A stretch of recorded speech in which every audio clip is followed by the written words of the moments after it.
Hey everyone, and welcome back to Season 2 of Above the Tree Line, where we answer your questions about faith, Christianity, and culture. Today's topic is beyond relevant. I think it's something that almost every single human being suffers with at some point in their life, and that is the topic of anxiety. And before we get into that, I want to introduce you to our guest today that I'm so happy to have, Mr. Solome Skaff at Hello. the Forward Foundation. Yeah. You are the resident expert on this topic. I've heard so many people just rave about you, and people who go and get coaching from you and counseling, and you just really seem to have it all together. Well, I must be faking it well then, because it's like the duck. On the top it looks calm, but underneath I was going to say, like, because going. this is what you do for a living, Yeah. do you ever find yourself like suffering from any of these things, like that you're Oh, coaching yeah. and counseling other people through? Oh, absolutely. Like I would say that in the beginning there's so much to learn. Like I became a Christian later in life, and so I felt like I was learning so much in the beginning, and then with counseling, learning so much, and then like you kind of learn about yourself and how you work, and then like for me, as I work with clients, I learn about myself. Like that's where I hear God's voice the loudest in my life these days, I would say. Nice. Yeah. Okay, so tell me, before we get into the topic of anxiety, tell me a little bit about the Forward Foundation. This is kind of what you've dedicated your life's work to. Yeah, I mean, I didn't plan it that way. I'd like to say that I did, but I was a pastor at a church here locally for a number of years, and then developed a 6-month waiting list of people who wanted to come in for counseling. And we'd refer people out, but they often wanted to work with somebody from the community. And by the time they got in, after 6 months, like it usually takes a while for people to build up the courage to call, or for it to get bad enough for them to call.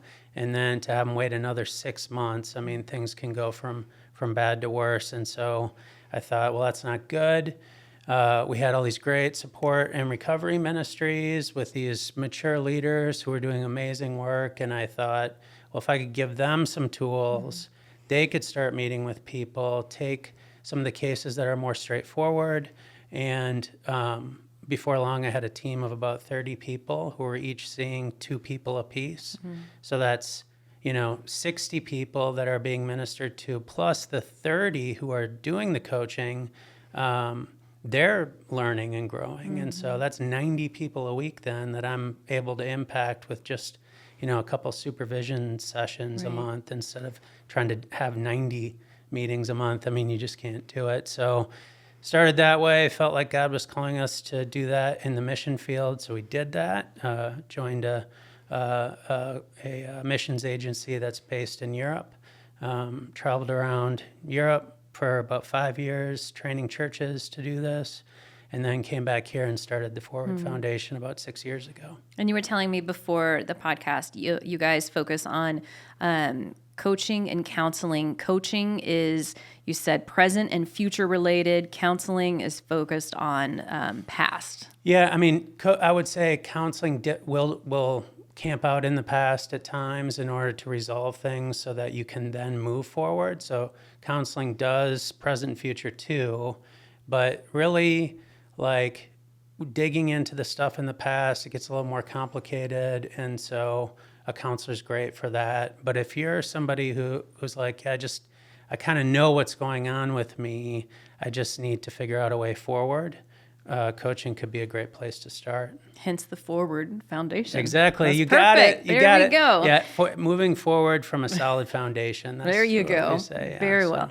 Okay, so would you say, like, the majority of people that are coming in is, it seems like from my perspective, especially since COVID-19, the anxiety numbers have just gone through the roof. I see it in my kids. I see it in our schools. Like, it's worse now than it was when I was in school. And I talk to more women and men who are on anxiety medications and so overwhelmed and stressed.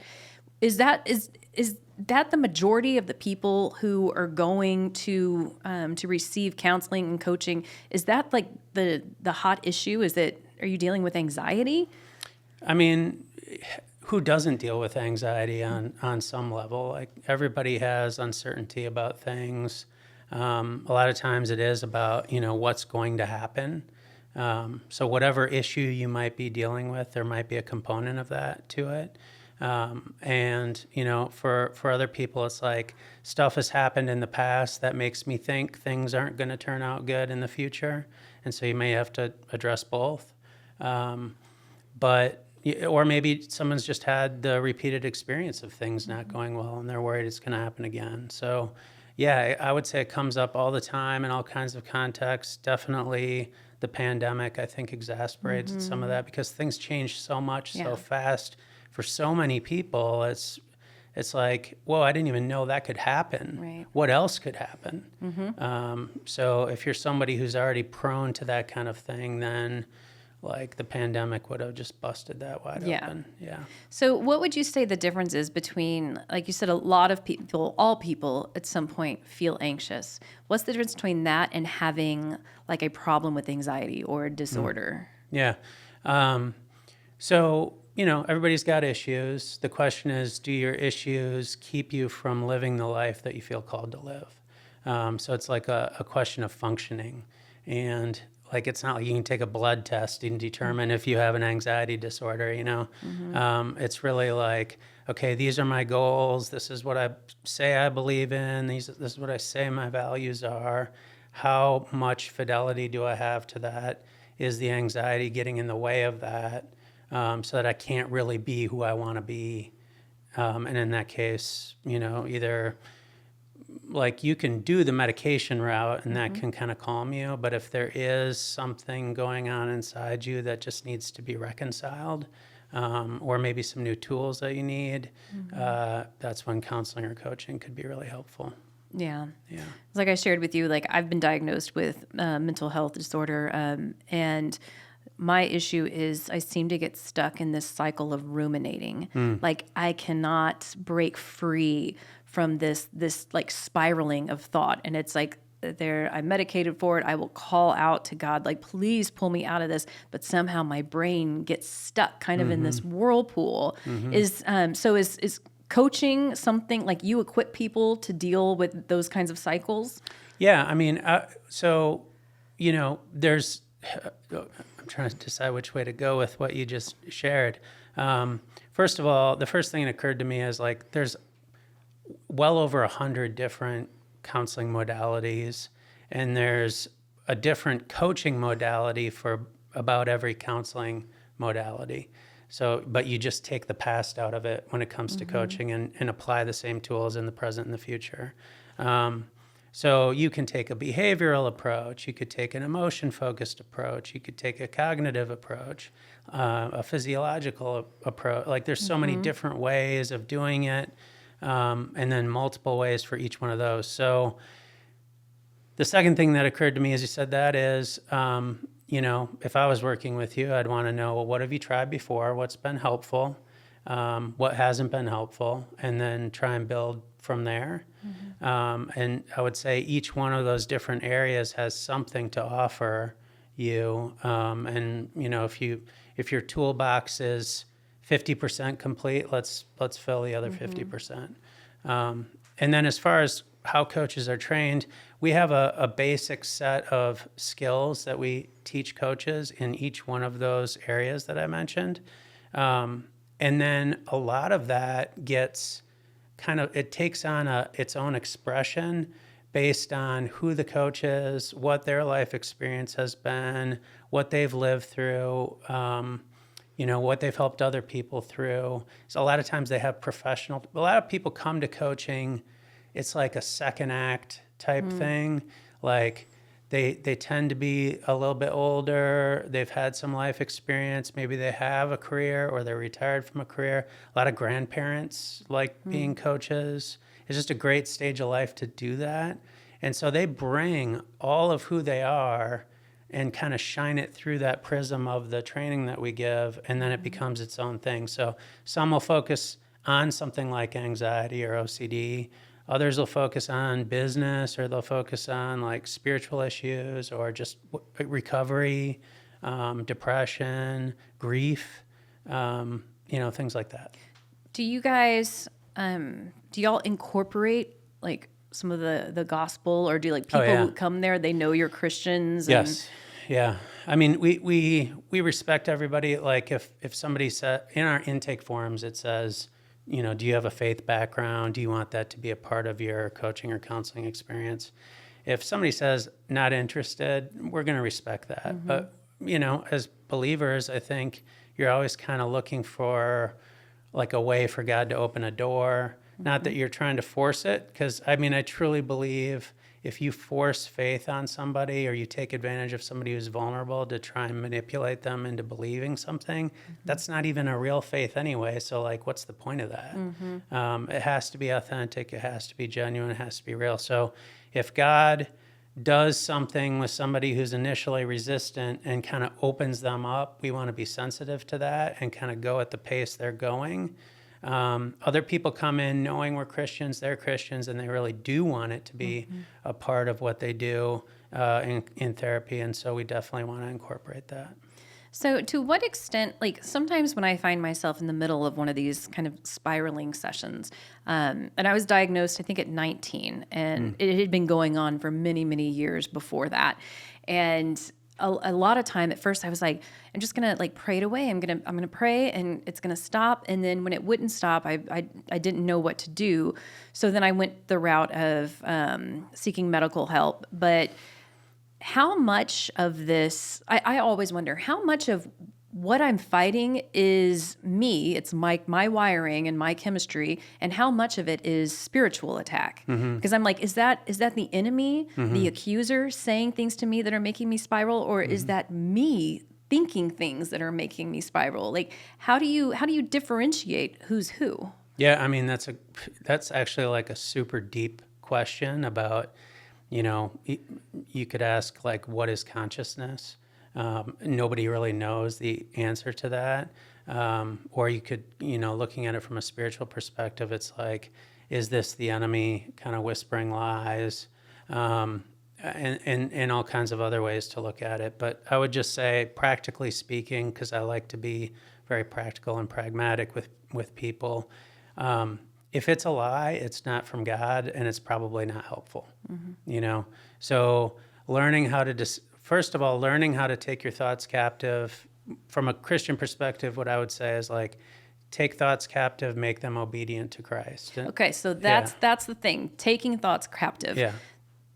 How do we do that? That is so challenging for me. And I know that's what the word says, take thoughts captive, and I don't know how to do that. Yeah, it's a metaphor, right? You don't literally like grab a thought in some kind of physical form and like lead it into a prison cell or something and take it captive. Although I wish I could. Yeah, that'd be nice if we could do that. If you figure it out, let me know. I'd like to incorporate that into my work. No, it's a metaphor, and I think what it means, my interpretation anyway, is just let me first become aware of what the thoughts are and notice that I'm thinking something that's connected to or like generating this anxiety. So like one way to look at anxiety, fear, any emotion, is it comes from the way that you interpret life as it happens, and then also the lens that you use to view the world in general and to view yourself. So you got to first identify like, okay, here are the anxiety producing thoughts.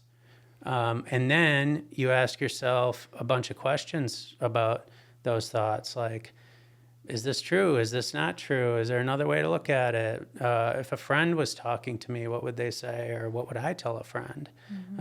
You can ask yourself, they call it Socratic questioning. You ask yourself a bunch of questions about it. And then from your answers, you say like, okay, is there another way to look at this that's either more true either it has to be both more true and more helpful. So like, you don't want to tell yourself another lie just because it sounds nice. It has to actually be true. At least as true as the other thought, at least as true, and more helpful. And this is like a cognitive behavioral approach. There's other ways to approach it too. If you, some people just aren't great at like identifying the lies, but they know the emotion. So there are ways to just kind of tune into the emotion and kind of recognize like, hey, maybe this emotion's trying to tell me something, but it's like either, making it bigger than it needs to be, or maybe it's just not helpful right now, but there might be some truth to it. And what is that? Is there something here that's trying to protect me from something? How do I bring that back into proportion, learn from it, but not let it rule me? And the enemy is great at taking a little bit of truth and mixing it with some lie, and then pushing you sort of over the edge with that combination. So it's like, how do we strain out what the enemy is doing here and keep the truth and act on that, but kind of keep it in its place? And there's so many other techniques, like even a physiological thing of just breathing and like noticing, okay, God's here with me now. I don't have to solve this. Let me just focus on my breathing and not let your mind wander, bring it back to your breath. I mean, there are other ways to do it, lots of different ways, and you just kind of experiment with that until you find a way that resonates with what you know to be true about God. I always felt like I feel like the enemy is not omnipresent, omnipowerful. So I don't want to give him more credit than he's due. But I always have felt like okay, he knows that this is a diagnosis that I have, and he knows it's kind of like it's kind of an open wound that hasn't healed, and so it's almost like I have to put extra armor over that part of me. And a lot of times when I'm praying, a lot of attack comes in the middle of the night. Yeah, absolutely. Wakes me up from sleep. Yep. And just like begging God just to seal my ears to any voice that's like not his, and put on the armor of Christ. And I'm getting better at that with time. But it's an exhausting fight to fight. Absolutely. And that's why I like the battling lies with truth. That takes a lot of effort and a lot of conscious work. And if it's like deeply ingrained into you because of stuff that's happened in the past, then that might be an indication that the emotion and the rumination and all that it's not like the issue itself, but a symptom of the issue that's deeper. And that's a great example of where you would differentiate coaching from counseling. Counseling is going to go back into the past and figure out what happened and what do we need to do to bring closure to that, so that your efforts in the present can be more fruitful. But whether you're fighting lies that originate from the past or they're just present and future oriented, you definitely you want to know at least what the truth is from God's perspective about you. Yeah. But to know the truth, you have to like be in the Word, right? And Yeah. I feel like that's what's made it easier for me to fight as I get older. Is like now I know the Scripture that I can say back and cast out the lie. So it's funny because I have a very close friend here on staff, and she and I suffer from similar thought patterns. And whenever she's going through it, I know exactly what to say to her, and it's truth. But for some reason, when I'm in it, it's so hard for me to speak that into myself. Yeah. So I'll tend to call her and be like, okay, I need you to tell me now everything I told you. Like, why is it easier to believe that for someone else who's going through it and not for yourself in the middle of it? Yeah, I mean, probably it's easier to have a little bit of objectivity and perspective. I mean, yet another component here is when your heart rate and blood pressure are kind of elevated above a certain point because you're so stressed or worried, it's just harder to think. Like your part of your brain that does the, rational thought and values-directed thoughts and behaviors and all that, it just starts to shut down. And your like survival brain, your fight, flight, freeze stuff starts to come up, and it's like you're kind of in survival mode, and so it's harder to remember that stuff. Also, people tend to have a more negative view about themselves, be less forgiving towards themselves. Oh, absolutely. And where other people are a lot more willing to extend grace and kind of see the good in you. I feel like that's a repeated lie that she and I will say. Yeah. It's like, I'm not a good Christian. I'm not a good person. And then like, we'll look at each other and be like, oh my gosh, you're the best. Like, you're amazing. Why do you think that? And then the other person will say, well, you don't know really what goes on inside my head. You don't like, it's. So what does the enemy want to do? He wants to isolate you in that. So, we talk about bringing things into the light. I thought for a long time about like, what does that actually mean? It's not literal light, this is a metaphor.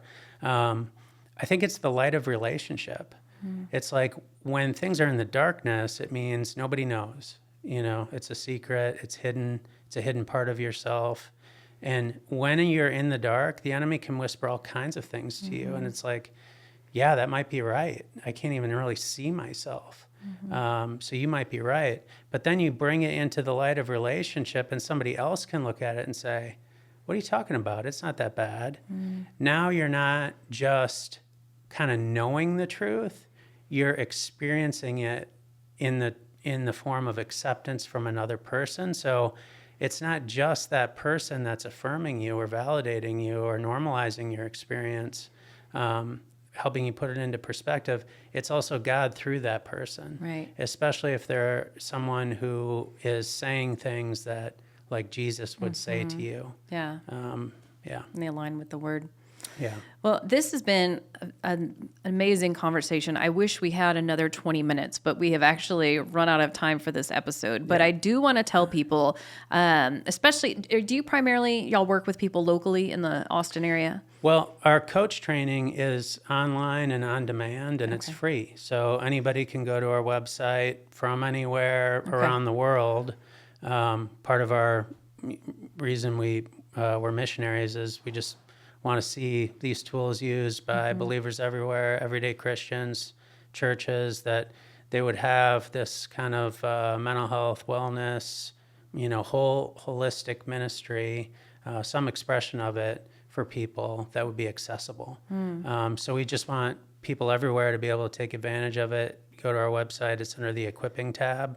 Okay. And the website, I just want to provide this for the viewers. It's forwardcce.com. Yes. Yeah. And there you can, there you can get information for counseling, for coaching. The equipping tab is what you were just talking about. Yeah. There's a ton of resources on this website. So that's a great place to start, forwardcce.com. Yep, you got it. Hopefully not only will people learn skills they can use to minister to other people, but it kind of helps you as you learn. You can start to apply those skills to yourself. If they want to, they can go all the way through to becoming a professionally accredited coach. But not everybody wants that or needs that. So if you want it, great. There's a pathway to that. But just to get skills to use in your ministry, with your family, with your workplace. I was thinking with our kids too. I can't think of a context where thoughts, feelings, behaviors, relationships, it's relevant in just about every area of life. So knowing how to grow in those areas, work through problems in those areas is just kind of helpful for like being human, I think. Yeah, so, absolutely. Yeah. Well, thank you so much for sharing your expertise on this.